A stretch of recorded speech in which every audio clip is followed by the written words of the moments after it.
I think it's important that we share, that we communicate, that we are open, and that we grow together to achieve. Because we are the voice of what wellness is about, and it's up to us to spread the message.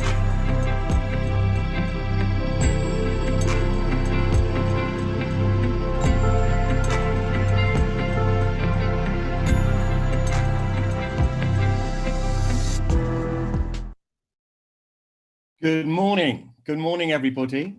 Particularly delighted to welcome you this morning in the UK, a little bit later in India. I believe it's about 1:30 your time, to the second day of Professional Beauty's World Spa and Wellness Convention.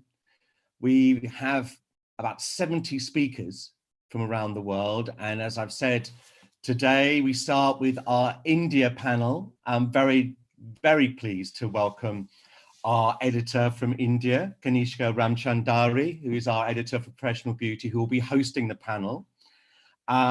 We're talking about reopening strategies, but as we're in India, we have to, of course, focus on holistic wellness and Ayurvedic treatments. There's a lot of noise on the internet at the moment, as I've said before. There's a lot of people talking. There's a lot of conventions, online conferences. What we've tried to do with these days is bring together those that do, those that actually run businesses, running spas, to share with us. Some are opening already, some are still in lockdown, and we really wish to share experiences from around the world. And I'm delighted now to pass you over to Kanishka and her panel, Reopening Strategies from the Indian Perspective. Welcome everybody, welcome Kanishka. Thank you so much for that lovely introduction, Mark. I'm truly honored to be part of this panel and to moderate this session. Like Mark said, we are looking at the reopening strategies for the spa industry in India, and we have put together an interesting panel for you, voices from across all sectors, from the hotel industry, from standalone day spas, and from consultants who understand how the spa market is going to spin off. So I would like to welcome my panel on board and introduce each of them to you, beginning with Dr. Rekha Chaudhary. Dr. Rekha Chaudhary is the Global Wellness Ambassador for India. She is the founder and managing director of One Line Wellness and Caressa Luxury Spa. She's the first Indian in the wellness industry to be awarded a Hi. Thanks for the welcome. lovely introduction. Welcome to the session on spas and reopening strategies. Great to have you here. Next, I would like to introduce Dr. Arun Varshney. My bad, Dr. Jitendra Varshney. He is the Spa Director and Wellness, Spa and Wellness Director at Six Senses Spa in Mumbai.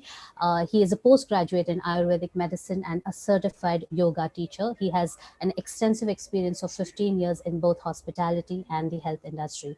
Welcome, Dr. Jitendra. Dr. Jitendra, can we have you online? Yes, hi.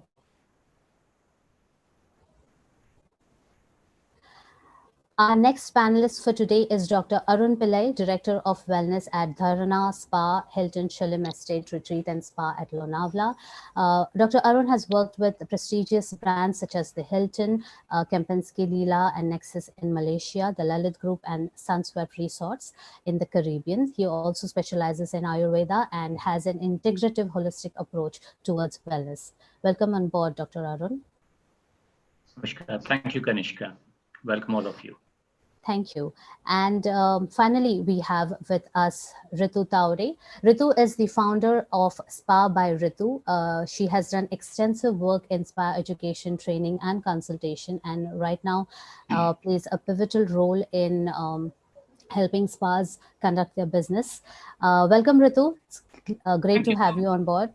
So our focus for today is going to be on the reopening strategies for spas. So I would like to begin with Dr. Arun and understand how he and his team has been planning for the reopening of the spas once the lockdown is called off. Yeah, thank you, Kanishka. In fact, yes, it's been really a long wait for us, firstly, because it's been it's been extended and extended and extended. So now we are at the phase of fourth lockdown, as we all know that.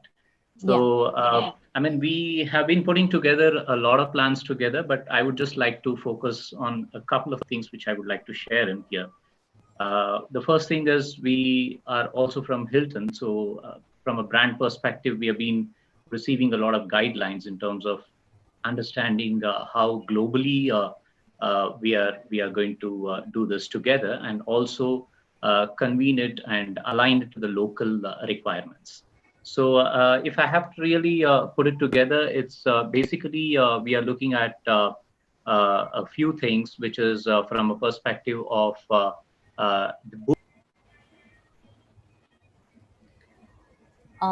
Dr. Arun, I think you've hit the mute button. Can you unmute yourself, please? I'm sorry. Yeah. No worries. So the first thing, what we are really focusing at this point of moment is to boost the confidence and gain the confidence of all our guests who are going to return back to the dharana or to my property as well. Right. So based on that, the Hilton has launched in a program called as Hilton Clean Stay. So this is a worldwide program which has been put together, and under this program there are various protocols and policies ranging from different strategies which is together. So we are going to strictly follow in these protocols, and just to mention a few of them, it is right from the greeting perspective. So we would be doing strictly on an Indian greeting thing, which is the namaskar, and right from there we would have a contactless check-in. So anybody who's coming into the into our hotel or even at the reception, at the spa, at the wellness reception, is going to have absolutely a contactless check-in into the thing. And then we have also put together a couple of hygienic procedures again, which is ranging from the pre to the post and during the therapies. So all these three parts are being put together, and here we have implemented a lot of hygienic protocols, so which would gain in the and boost the confidence of the guests by all means, right? So that's what in short, if I have to really put it together, so I mean, we are in the process, and we are just waiting for the things to come up and open up again. Right. Thank you for those inputs, Dr. Arun. Dr. Jitendra, I would like to know from you, what efforts are you putting in for the reopening of spas? So basically, as Dr. Arun mentioned, we are also a company where we have our head home office at Bangkok. So they are working on all the aspects. However, I would like to say that we were already following a lot of rules and regulation when it comes to sanitization. Six Senses is always famous for their hygiene and those kind of thing. And meanwhile, we are running a campaign called At Home with Six Senses, where all our experts are keep coming on all the social media. There will be a stream. They are sharing thoughts, so that at least we are in connection with all our guests. And then we are doing some regular workshops and classes for our host also, just to keep their morale positive. And then regarding other strategies, like we have got already so many guidelines from international associations and similar organizations, and we are working on that. And we are always positive, and then we are hoping that all the guests who were already happy with our services, they will definitely come back to us. Right. So you are staying connected with your customers, so that when they come to the spas, there would be a seamless transition. And of course, hygiene and sanitation remains our key focus in this time. Yes. Dr. Rekha, what would you like to add to this? I know you have a day spa, but you are also working very closely with all the other spas across India. So what do you think is the right reopening strategy for Indian spas? First of all, I would like to thanks to the Professional Beauty for conducting such a beautiful platform for the industry, and especially connecting with the world. Because what is happening in the India that we know, but what is happening in the world, many of them are not knowing. So this platform will definitely give the insight of the world wellness industry. So first of all, One Line Wellness is my company name, where we have been working with the industry very deeply. And Yeah. Carissa is one of the small segment of the company, but I'm not just talking about perspective about the Carissa, but point of view, overall the industry point of view, I would like to say something which is actually we are heavily working on it. And in fact, bringing the attention from the government on this particular platform. We are talking about the how industry is prepared and how industry will be taking ahead after the COVID-19. So 5 pillars, what we are mostly focusing on, that is, protection measurement, engineering control, and then this one, administrating control. Then apart from that, then personal protection measurement, then hygiene and disinfection, and then risk management and medical escalation. These are the pillars what we have presented front of the government also. On this pillar, industry is ready to represent, reopen the saloon spas all over India. And that's what, because it has to be very well controlled by the organization. Otherwise, it will be difficult for us to again to once we reopen. So it will be difficult for us as an industry to survive. Anytime government can bring the ban for the closing the industry again. And as you are also aware about that, we are coming as an industry, as a wellness industry is coming in the last name of the government in the 4th list when they are publishing. In that also we are not there, but I am trying my best to with the government to and along with the industry to approach, and then all this measurement what we have sent to them, and we are working on it, how industry is getting prepared. Apart from that, we are as a collective mission we have started all this measurement or all this guideline what we are training each and every area in India with the collective, as a collective mission. All trainers have come brought together, and many organization has come together. They are coming together, and we are making one complete platform which is not brand oriented, but it is an industry representative oriented platform where all of us are going to train each and every therapist, spa therapist, nail artist, pedicurist, manicurist, each and everything, helpers, anyone in the industry is working. So we are going to train them in all language, maximum language is possible. And we have, in fact, we have created that platform asking the volunteers to come forward to train these workers, train these skilled laborers. This is what we are going to do, because as an organization, anyone can put certain, guideline, but overall the industry platform or industry point of view, we have to work. So there it becomes a big, massive challenge. And that challenge, taking us as an industry players, we have come together to working on these measurements or all the safety hygiene guidelines. And that hygiene guidelines will be trained through all this platform to the industry, which has started already. From today, means already everyone as an individual level, everyone is doing. But today onwards, it is going to be in the industry through the industry players point of view. Right. Rekha, that's some amazing work that you are doing. It is high time that the Indian spa industry becomes an organized sector and is recognized by the government for its contribution to the GDP. I think by centralizing everything, especially the guidelines and providing training, it's going to be you're definitely overcoming the first challenge that spas are going to face when they reopen.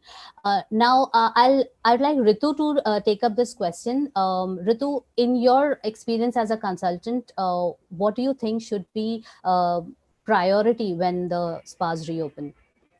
Thank you, Kanishka, and thank you, Dr. Rekha. First of all, I would like to say thanks to her and to the Professional Beauty UK team. Rekha, you're doing an excellent job, and that's a great support you're taking with the government. And thank you, Dr. Arun, too. As a consultant, as my company Spa with Ritu, I've already started a free online course to guide people, which is about reset spas post-COVID. And coming to your question about what is it that how we will move forward, what is the most important thing?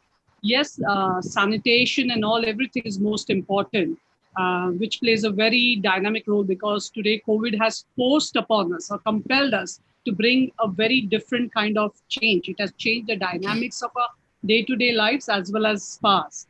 And as Rekha mentioned, 5 pillars, I have exactly based it on 5 pillars, which I think is very important, is awareness, or to demonstrate the awareness, that is what through training and guidelines. Education is going to play a very important role, because in spa industry, you have teams as the frontline heroes who are very skill-based.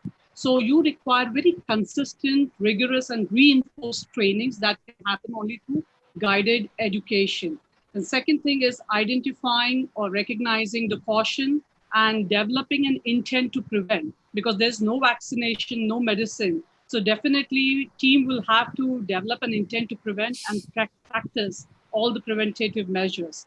But for strategies moving ahead, we will definitely have to ensure that we are able to extend that assurance to our guests, to bring that confidence and trust back into the guest and the organization and the team relationship.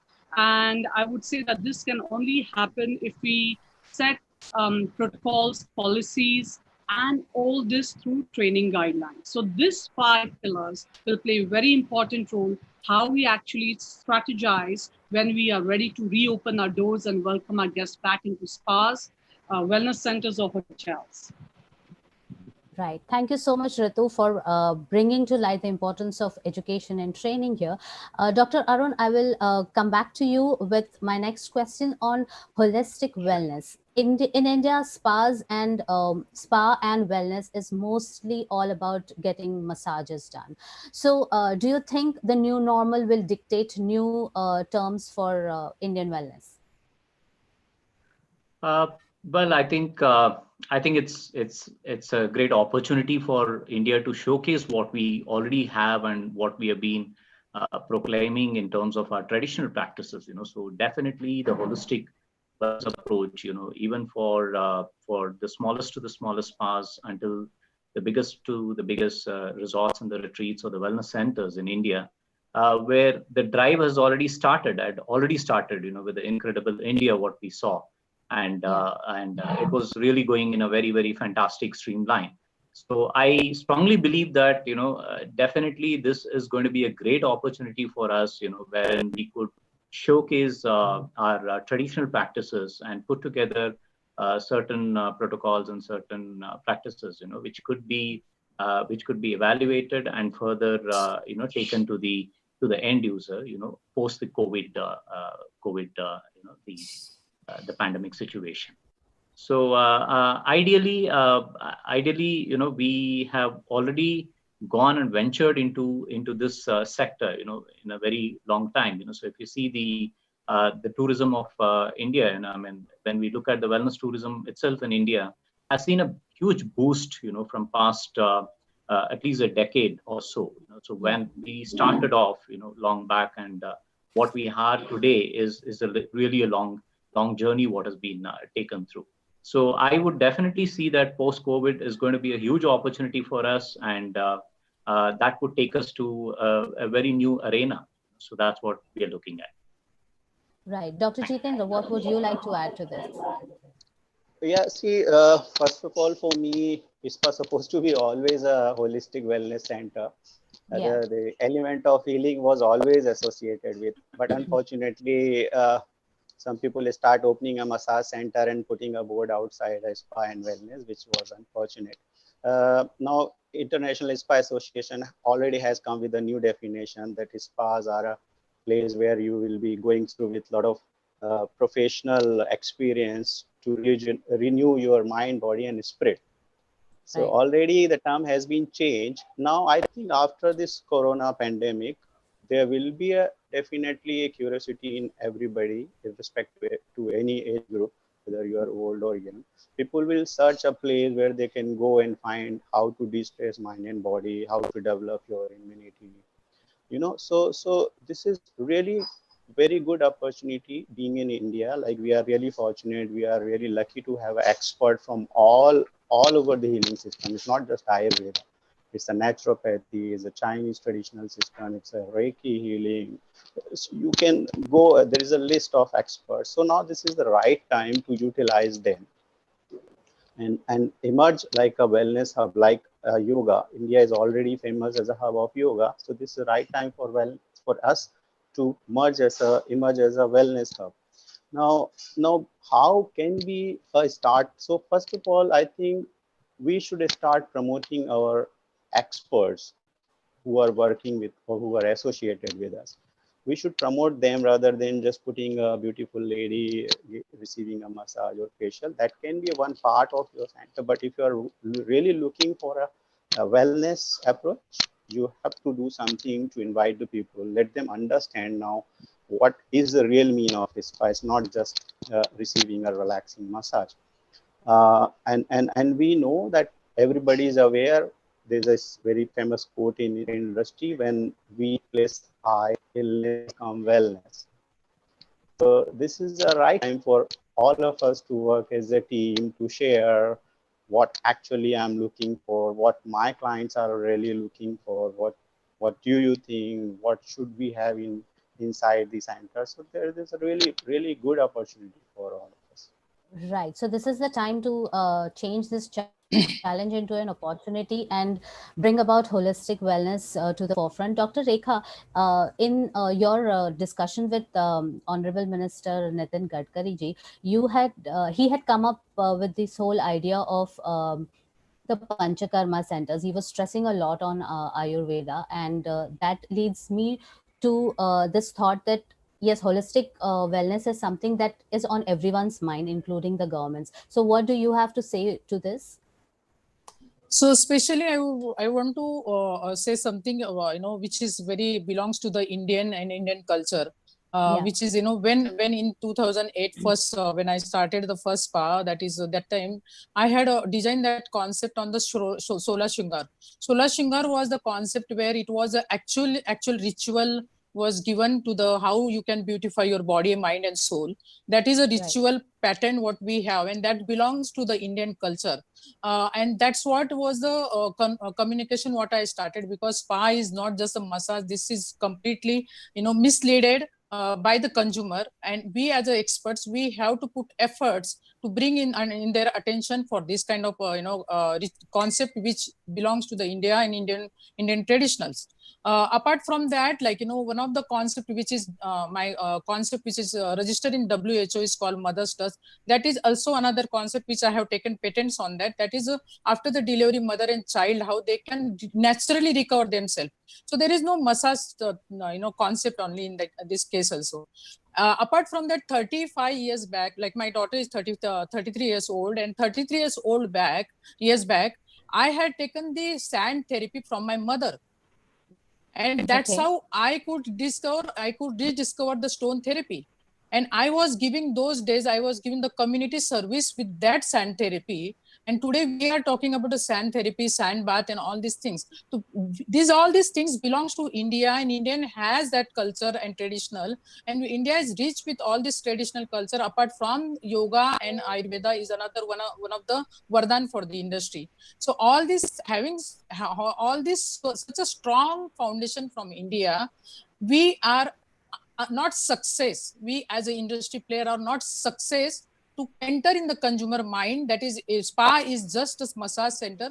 It's not a holistic center. So having said this is the right time. Everyone has to come together and emphasize our what is that, the culture of the wellness industry to the consumer mindset. That's very, very important. Everyone has to collectively put the efforts, and everyone has to create the awareness. Spa massage comes in the last number. And apart from that, now seeing this COVID-19 scenario where customer will be hesitate to coming to in the direct touch, that time again is a holistic approach will play a much more stronger role than just the massages. So this is the right time. Everyone has to start in their communication, their speech, or whatever awareness they are creating. As I said, we are creating awareness for the training and hygiene and all this similar kind of awareness wellness industry has to put front of the consumer. This is very, very important for us. And you must have seen why he's emphasizing, Mr. Gadkari has been talking about the Ayurveda, because they are we have the Ayush ministry as a separate ministry, which is again, we are lucky for that, to having this kind of ministry for us, where we can actually get the exposure on the world platform, what exactly is the Ayush industry is representing. So Ayush has all these 5 pillars, and that pillars is represented by the Ayush Ministry. And Ayurveda, again, Ayurveda is a strong base for the industry and which we have to promote. Right. You must have heard from the PM Modi also yesterday in his speech. He was also talking about the we have this kind of culture and we have to come forward with our own new identity, and that's what everyone has to do. So this is Absolutely, the Rekha. strong We foundation. will be talking more about Ayurveda in this session, because that is one topic that is of great interest to me and the industry at large right now, because we are very eager to know how Ayurveda is going to see a resurgence in India. Before we move on to the next question, I would like to ask Ritu on, you have now heard from the panelists, and you of course know from your own research the kind of measures that the spas will be required to put. But as an expert, what do you think is going to be the investment required from a spa to put all these measures into place? I cannot pinpoint exact figure, but I will definitely say that since COVID has brought this change and is pushing more and more towards, see, spa is usually a touch therapy, a traditional touch therapy, which is a lifeline. Yeah. And when you go with the traditional treatments, I won't say that the investment was that high. But now with the new comings, if you see all the PPE, now where did we think of that in the spa? You're going to start greeting people with touchless kiosks, or people wearing surgical masks and gloves and PPE suits, and then ensuring that all this supplies in definitely in place before we reopen and after we have reopened. Spacing out the treatments, that means revenue is going to get affected because you don't want to see overcrowding. You want to maintain social distancing, not only physically with human beings, but also in your treatments also.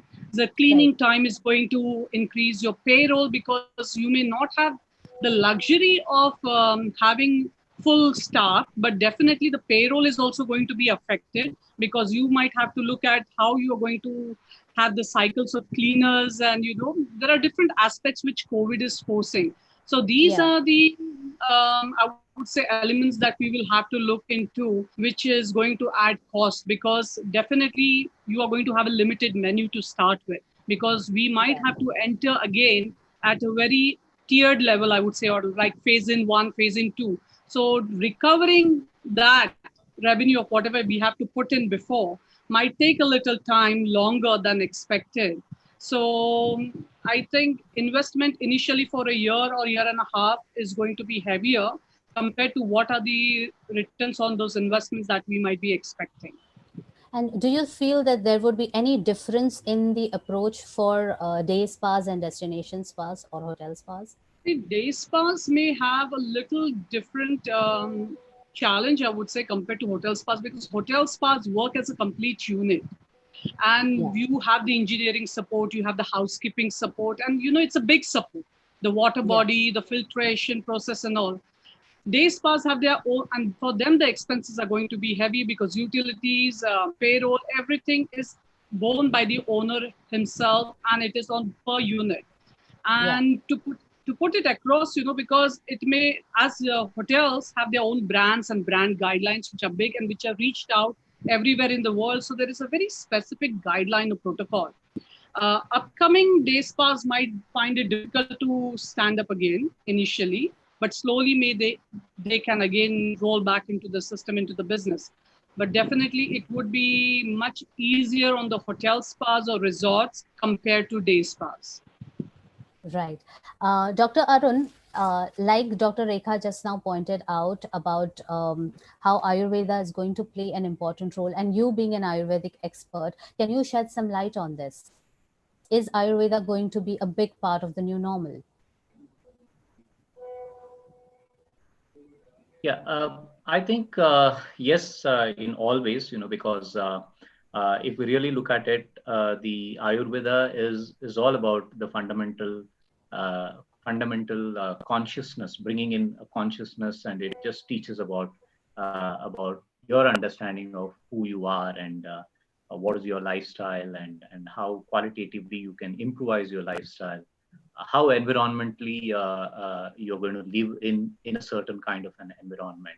So if we look at the today's trend, with all this COVID and the pandemic, what is going on, so it is it is all these things what has been re-emphasized. So I would just like to quote again a very important, similar kind of an, guidelines which has been put across in the traditional or the Ayurvedic practices, from the Charaka Samhita again. So that's the traditional book of the classical book of Charaka, wherein there are some specific. It is in the Charaka Samhita, the Sutrasthana, wherein there are some specific guidelines which has been put across, and they've clearly specified that how a Janapado Dvamsa, what we call it as. So that means how a pandemic situation is going to be evolved on, and this is what I'm talking about is about 5,000 years before, so they had these kind of visionaries at that point of time. And I was just going through and then got some great references, so there's a couple of things what they are talking about, in which they definitely identify humans as a microcosm of the macrocosm or of the entire universe. There's another saying called the Yatha Pinde Tatha Brahmande, so which means how minutely we are, as a microcosm. We also have to learn to live with the macrocosm, which is the universe again, which obviously we have forgotten to do so, and we are seeing what we have to get out of it. So that's the situation what we all have landed into. So definitely looking at Ayurveda as a new norm in the future is going to be a big thing, because again, revealing back on the Ayurvedic principles itself, wherein we specify that Ayurvedo Amrutha May. So which means again, it is the Ayurveda which can take you back, to the immortality, just to connect yourself with the external environment also, so which is the key factor now, so that is what everybody is focusing on. So eating, breathing, or digestion, or maybe a metabolism, or lifestyle management, or any kind of a qualitative kind of an improvisation within your body or to the environment. So all these bridges is what we're going to learn in. So having said that, there are several things which we can look at, for the future, and that's going to bring in a lot of emphasis, not only from bringing out the people from the miseries what they're suffering in now, but also to keep them in a better health in the future. So that's again another very beautiful saying in Ayurveda called as Swasthya Rakshana, which means Ayurveda always believes in preventative measures, and it always keeps up an individual, with the complete prophylactic or with the complete emphasis given on prevention. So there are several methodologies, including the dinacharyas to rutucharyas, so, and there are several other protocols which have been put across in Charaka Samhita and the Shushta Samhita and various Samhitas, which can be a lot of inspiration for us today. And as rightly said by Dr. Rekha, we are glad that in India, with the government now has put forward the Ayush as a primary thing. It is not only the Ayurveda again; it is the Ayurveda, Yoga, Unani, homeopathy, Siddha. There's several Swagma Rigpa again. Those several practices, which has all been brought across in one platform, and we are able to deliver that today to the world. So moving across, I would definitely see that. It is just the judicious practices, which is going to be integrated together and reap out the best out of each of these systems and offer it to the world. So we have something amazing which is going to happen definitely, and that's going to be the integrative practices, which is going to be emerged out as something as a new norm to the world, post this COVID. That's my feeling. Right. Thank you for that, Dr. Arun. Dr. Jitendra, can we have you back online, please? Yes. So I hope you are listening to all of the experts, and especially what Dr. Arun said just now, because I would like to know from you too on whether clients or customers are going to prefer Ayurvedic treatments eventually when they come back.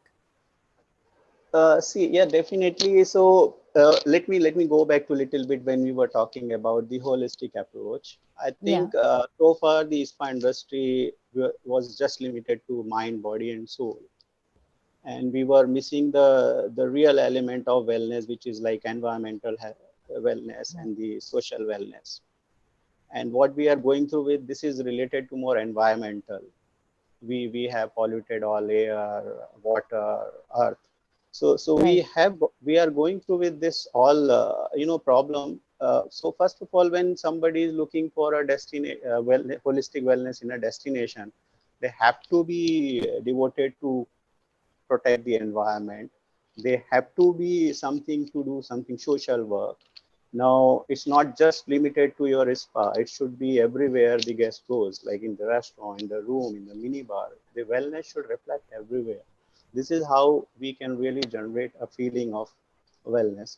Now, let's come to the Ayurveda. See, first of all, I would say Ayurveda was never out of touch. It was always there.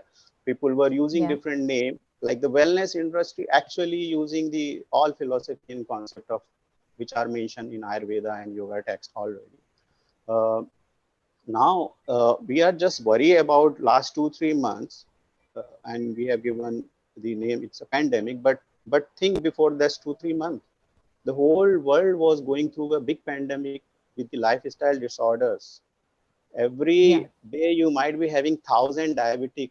Every day you might be getting new insomnia. So it's not just limited to this pandemic.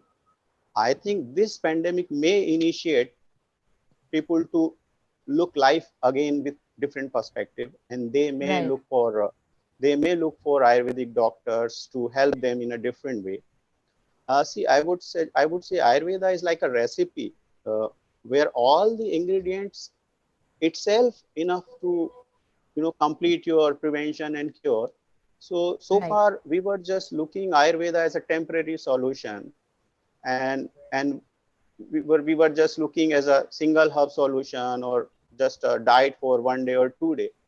Now this is right time to use this whole system to change your lifestyle, your daily routine, your seasonal routine.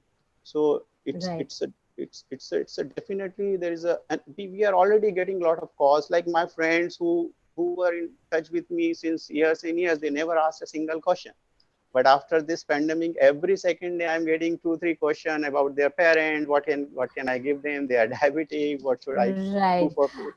Dr. So Jitendra, I'll come back to you on that thought. So please hold on to it. I have to get a business perspective from Rutu about this. Rutu, do you think spas that don't have Ayurvedic treatments, they don't offer these treatments right now, it makes business sense for them to start offering it once they reopen? See, again, spas which do not offer Ayurveda can also run it without the Ayurveda treatments, because it all Yeah. depends on how they want to phase it in, how they want to face their business. Because today we have to accept anywhere in the world, a person who loves their oil massages are going to love their oil massages. People who are in for holistic massages, whether you bring in the sound therapies or you bring in the pranic cleaning or you bring the breath work or Ayurvedic treatments, they're going to love. If they don't have the Ayurveda treatments, and if they slowly introduce with the, after consulting the Ayurvedic consultants or doctors, that what kind of possible treatments they can start with, ensuring that, the preventative measures are there. They can't, Yeah. because, there is a lot of, you have to understand each person's prakriti, constitution. And you can't just say that, okay, today I'm going to give Shirodhara or I'm going to start a Sarvanga Dhara and no consultation. Because there goes a lot of study. These people dedicate a lot of study in Ayurveda. And that's why if they want to start, then they should always ensure that they have a proper Ayurvedic specialist on board. And then only they can definitely bring in Ayurveda, and that can add as a USP and another source definitely for revenue. Right. Rekha, can you please come online? Yes. Yeah. Rekha, can you tell us what are the measures that spas can take to gain the customer's confidence back? First, I want to continue with the Ritu, which very nicely said, and I'm coming back to the measure what we have to take, because it is a combination of the answer. So when we are saying about the Ayurveda will gain a market or not, or we will be going with the Ayurveda as an Indian industry. So first of all, industry itself is a very small today. You know, wellness industries are completely in the dicey mode. We are not very successful in the spa industry at this moment. Top of that, having the challenges of the creating the awareness on the client side. So everyone is more attracted by the international approach, international way of Western therapies and all of this.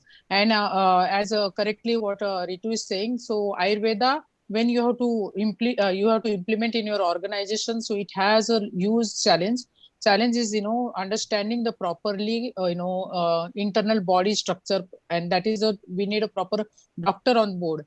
And this is what you see, because you see the in India also being Ayurveda is our foundation. Still many spa or salon for the commercial point of view, they are offering the some wrong treatments which is not supposed to offer in the daytime and all. There is a timing zone also in the Ayurveda which they are not following. So these are the challenges what we are seeing in the industry today. And then top of that, when you have to again sorry, what question you asked me? How to gain the customer's confidence back. So gaining the customer confidence is the individual organization has to put the efforts to not offering the discount structure, but against that they have to offer all these measurements, 5 pillars what I said earlier in my this one guidelines. What individual as a salon or spa owners or individual organization, what efforts they are putting to taking care of the customers' care and health and security. That is what they have to say. And inside also they have to tell that, like as an organization, what we have taken measurement on our side, how we are protecting ourselves, how we are taking care of our ourselves by receiving the customers in our premises. So all these things they have to talk, they have to create the awareness. Of course, on the industry platform side, I am working with the many organizations, brought them on the one platform, and we are creating the awareness. But individual, all these salons owners or spa owners, everyone has to go and follow that guideline, which is given by the industry players together along with the sector skill council. That guideline has to be implemented, and that has to be published on their website. That has to create the awareness by that as an individual organization in the consumer mindset. So these are the things which is really huge efforts everyone has to put to bring back the customer in their doorstep.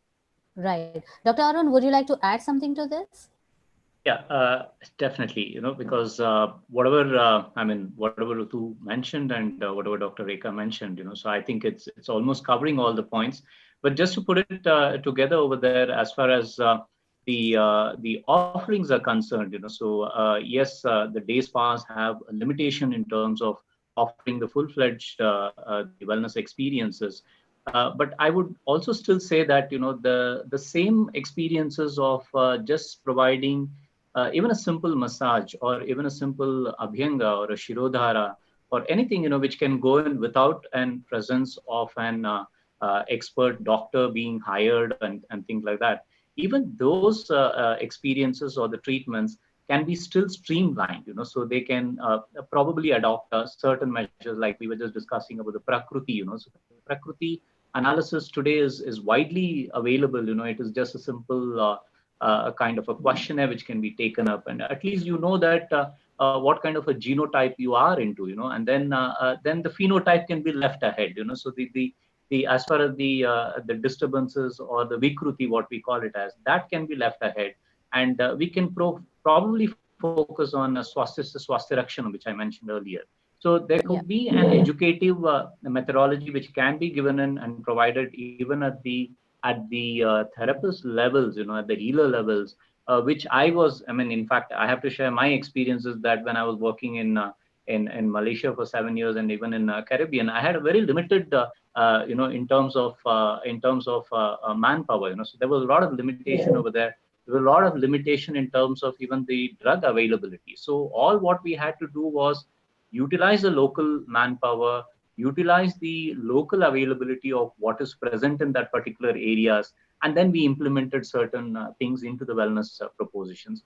which worked out brilliantly. Even today, even after I have come out from there, been about 5-6 years now, it's still functioning very well. So it is all about how we package this and how we can provide it to the guests, even with a very minimalistic or probably with some kind of an just on an advisory basis. And if that can be put forward, before instead of just offering an abhyanga, do a prakriti analysis, see what genotype they belong to, and with that genotype analysis, you can clearly say that like which prakriti they belong to. So with that, So it would boost consultation in a lot of confidence. consultation would then become an important aspect if you want to include Ayurvedic treatments. You're very right. You're very right. So that consultation can be in two parts. So it can be just at a very basic kind of a consultation, which can just go in with a questionnaire, and based on that, a specific oil can be selected or a specific therapy can be selected. So which this knowledge can be had by anybody, from the therapist level to the manager level, or anybody who is functional at that point of time. It need not have to be from a doctor. That's what my point is that. So I'm just coming back to that. What was I would like to Dr. Jitendra to give his opinion on rather a pro tip on how to gain the customer's confidence back. So if you can quickly give us some pro tip that spas can use. Okay. So first of all, let us start with the sending a welcome email that we are open, send the policies, what you are going to start with, send the all procedure, sanitization, billing part. Luckily in Six Senses, we already use the digital menu. So there might be some change in your welcoming the guests, putting some hot water and then giving a sip on some, So this is one part where we are inviting. Now once they come inside, what actually we can start with. So I would not force directly to jump into the massages. Let's arrange some classes, like maybe meditation classes, maybe breathing classes, do some workshops where they're making their own products for scrubs, facials, teach them how to make a herbal tea to improve their natural immunity. So this will be entertaining as well as reconnection with your host and the guest. And once they start coming in, they will see the changes in the premises, how we are really following the instruction given by the government. They will be more comfortable. Their confidence will definitely boost.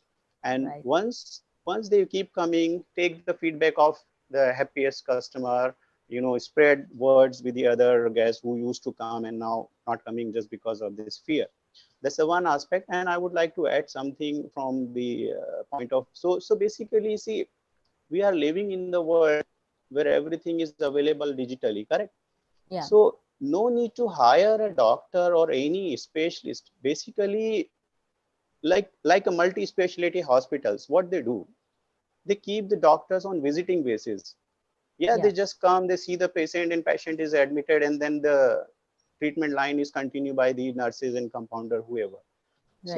So when Ritu was concerned about it's very difficult to have so many experts, yes, you're right. But if you see surrounds, like especially for day spas, now the owners has to start thinking beyond massages. Absolutely. That is what we were discussing in this whole holistic approach thing. Yeah. Is So have to look beyond massages. Just call expert for visiting. Yeah. So having advice, faculty with you would definitely help. That's an amazing tip from you, Dr. Jitendra. Thank you so much for that. And I also loved your idea of having a soft launch, starting off with workshops and one-to-ones rather than just giving away your services like massages. We have time to take a couple of questions from the audience now. I would like Rekha or Ritu to take this up. What are the top tips for other countries that you can give, countries like UK and France when they open? Tips for what? For spa reopening. Okay. So is Rekha taking or is it me? You take it first. No problem. Okay. Hi, whoever this question is being asked by. It comes from Emma. Emma, hi. Ritu here from India, and my company is Spa with Ritu. I'm a great supporter of education and looking into post-COVID, and I keep repeating that COVID has really forced its way into our lives, into our business, and it has compelled us to relook at everything, especially when we are looking at spa and wellness industry. It has really greatly affected our traditional approach. And if you go by spa definition as solus per aqua, but now we'll have to look everything into as a systemized, proactive approach as spa being redefined. So the tips I would say is that definitely a very clinical grade aspect is going to be introduced when it comes to, of course, spas and wellness are very much well known for sanitization and hygiene. But we will have to go a little, I would say, above and beyond the traditional practices and bring in the clinical aspect when it comes to sanitation and hygiene.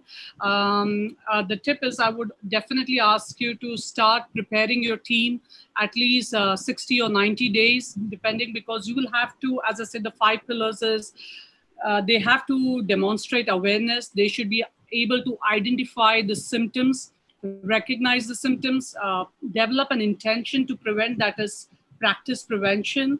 Then also we have to engage the guest and extend that, I would say, preparedness. So how are you going to do that? Because we should not forget, because coronavirus has entered into our lives, that should not stop us from being empathetic towards the guest. Because being cooped up in the house for so long, they're definitely going to be under stress, and they're going to come in hordes to you.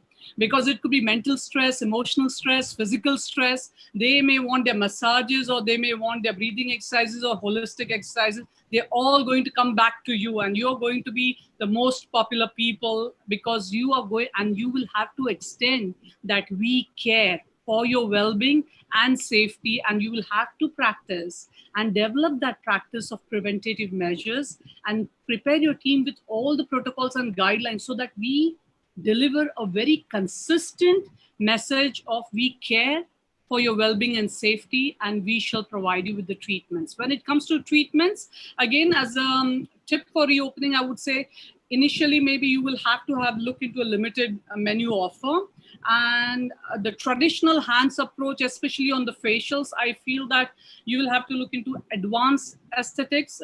We had recently introduced in one of the properties machine-based facial, and that worked wonders, because there you can wear your gloves, your mask and everything, or maybe plexiguard shields or sneeze guards. So this is what you might be looking into the future. And even I would say that if it's possible to encourage touch light, because like wherever you can do the touchless, or the contactless, contactless, paper is used less, do it. Technology would play an important role. That is also what coronavirus is forcing upon us. Absolutely. Because through reservation system or through cashless also. So these are the few tips, but I'll say the most important priority and your foundation should be based on education. Educate your team with reinforced trainings, and that's what is going to help to deliver a very consistent message of your brand and of your company across, and that's what you can get your trust from the guest back, and that loyalty will be developed again. Great. Thank you so much, Rutu. Dr. Rekha, I have a question from your good friend, John Ghee. Would you like to take that, please? Yeah, please. So, he wants to know if it is appropriate to introduce Ayurveda to the millennial generation in a renewed and refreshed way. He wants to know how tradition can be more accessible to people in today's situation. Wow. So this is very interesting question, Jangi. Thanks for asking this. Traditional can be available in the sense, if I'm taking this question correctly, or understanding correctly, you mean to say that is how the Indian tradition can be open up for the whole world. You mean to say that? Yeah. So, Jangi, as I mentioned to you, internally India, in fact, many of us being as an Indian, we also do not know the traditional. So this traditional we have it. First of all, that is my always say to my industry colleagues and all of them. So everyone has to educate, of course, and we said we have to loudly say to the world now we have this kind of strong based foundation. And of course, the Ayurveda, all this information you are easily you can see the easily accessible on the Ayush Ministry. There is a lot many things is going on, and Ayush ministry is really playing the very good role, and bringing them on the international platform. It is my one of my in fact, I am also trying to work with them, because the world should know what is the exactly is the foundation of the Ayurveda, and how it should be open up, like, being as a, you are as a known person in the world, and still you are asking on behalf of the many of them to know about the Ayurveda reaches to the world. So these are the basis where we feel like, Ayush will be the one of the strong foundation, which will definitely give the more and more information. And players like us, we are trying our best to expose ourselves to the world, to what we have. As I mentioned to you, sand therapy, which is like, coming to us towards us as a stone therapy. Because when I started the working in the wellness industry, I never ever accepted spa industry as a new concept in the India, because it was in our heritage, it was in our own blood. So I never ever accepted. In my first talk also, I said spa industry may be the new word, but it is with it is an ancient Indian rich roots. That's what I always used to tell. And from the day one till today, I'm talking same thing. I'm saying, no, spa is not the new word for the India. The consumer may have taken the new approach, but it is a base. It is a foundation of the India, and this is has to go You through are everyone. absolutely right, Rekha. Spa is not new to India, and it's just for us to recognize this now.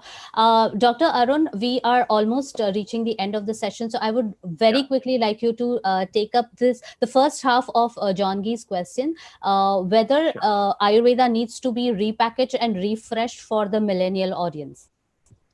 Well, I think Dr. Rekha put it in a very, very nice and a good way, so saying that Ayurveda has always been our traditional practices, but, again, having said that, it has always been taken for granted, that's the only concern what we always had, so today it's been recognized globally and outwardly from different countries, have started implementing it into their traditional practices. Like if you could see in US, there is already the traditional and complementary medicine, as a part of it, which Ayurveda is already thriving very well. You see, even in UAE or the Middle East, the practices of Ayurveda has already been introduced in over there.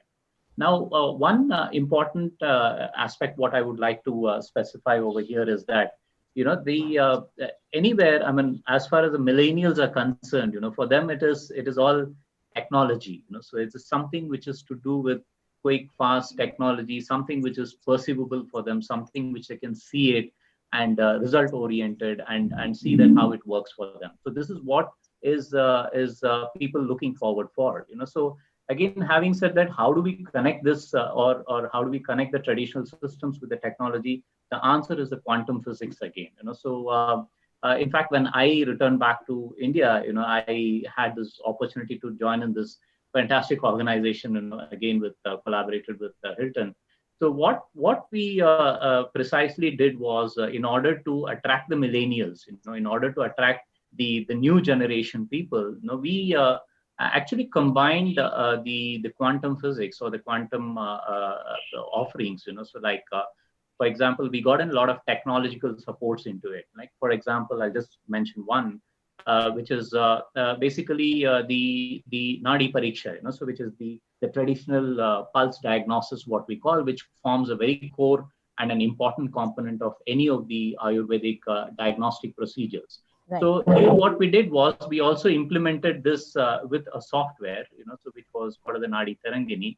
And it was very well collaborated because you could see what these nadis are talking about, whether it is Vata, Pitta, Kapha, or whether it is genomically, is it right, or phenotypically, is it wrong, whether there is any Vikruti there. So everything could be analyzed and put on a piece of paper, which was very easy for the guest to perceive that, or which was very easy for the client to perceive it and see that what is going wrong over there.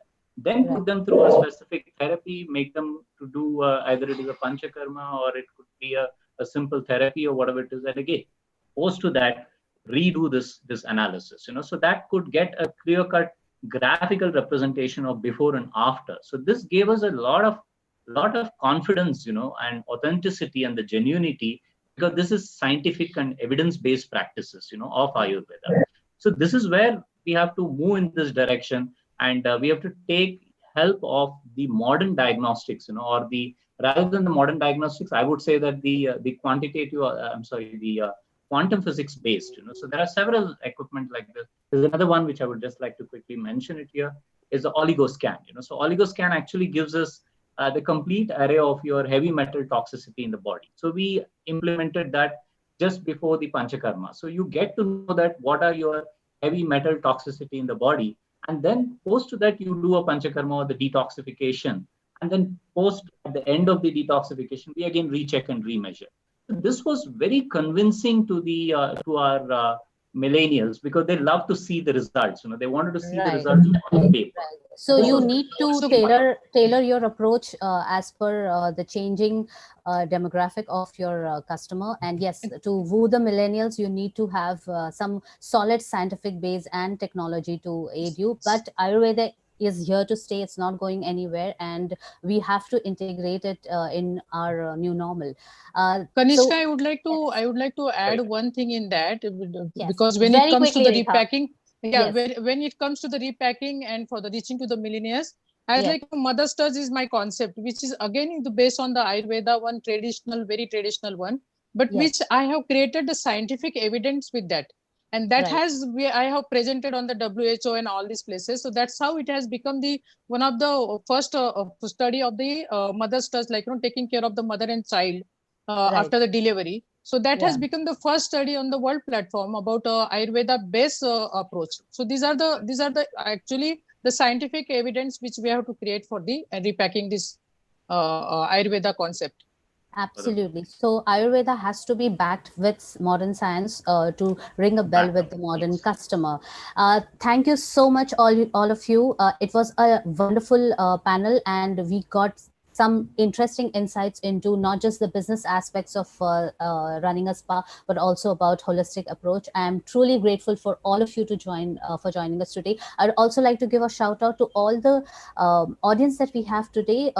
They are watching us from across different continents, actually, and even if even though there is a time difference, they are still here with us. So thank you so much for being a lovely audience, all of you, and thank you all the speakers for being part of this panel.